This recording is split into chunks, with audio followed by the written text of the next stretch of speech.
So I'm never going to stop talking about this. I think this is a topic that is near and dear to my heart, and more people need to understand a little bit about what's going on in their marriage and in their family.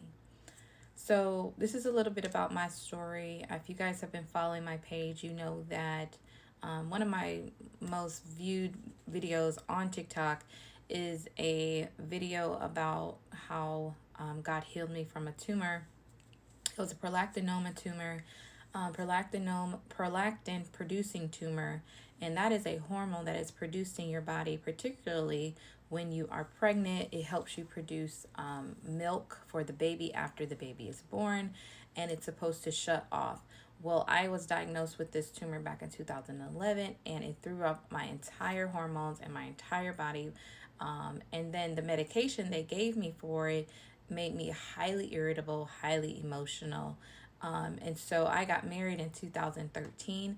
My wonderful husband walked with me through this entire 10-year period of trying to figure out what's wrong, like what's going on with this prolactin. So I say all that to say this. The truth is, you may not have a bad marriage. The truth is, you may not have a bad family dynamic. The truth is, your health might be the issue with your communication problems. Um, if you are highly hormonal or your hormones are thrown off, like right after when you have children, or if you have like something like I did, like a prolactinoma, where your hormones are thrown off, then your reality as women might be thrown off. You could be in menopausal stage, premenopausal, or perimenopausal, postmenopausal, all of which affects you. I didn't know this, but my doctor shared with me that premenopausal symptoms can begin as early as 30, and there's even high levels of women that are coming down with premenopausal symptoms as early as 25, and that is very, very young. But if you do find yourself highly hormonal, or you feel like you are unable to communicate with those around you in an effective way, instead of blaming the person or the marriage or the family unit and destroying that, I think it's important to make sure you are at your highest level of health first. So, again, you don't have to have perfect health. We're not talking about perfect health. Perfect health is not realistic. You always are going to be, um, you know, learning and changing. Your body's constantly growing. But what we are talking about is really getting to the root cause of what's causing the communication problems between you and your spouse.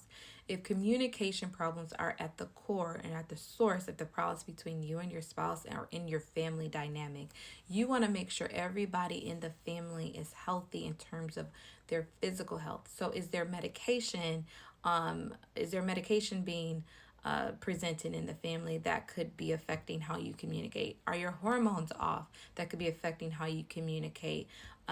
Is there something you're eating, your diet, is that affecting how you're communicating? Because all of those things can affect your mental health, that can affect how you talk and communicate. So while we deal with communication issues and we help couples and families figure out like what's going on in the family dynamic, if you don't deal with your physical health first, and you don't deal with the root cause of why you're having these angry outbursts, which could be because you're hormonal, you're in premenopausal stage and you need some hormone help, or you don't understand women's health and you haven't seen a doctor that understands women's health, which a lot of OBGs just don't deal with it. They're becoming more and more educated now, but for a long time nobody talked about it. Definitely if you're under a certain age. But my doctor shared with me that premenopausal stages can show up as early as 30, and they're actually seeing women as young as 25 have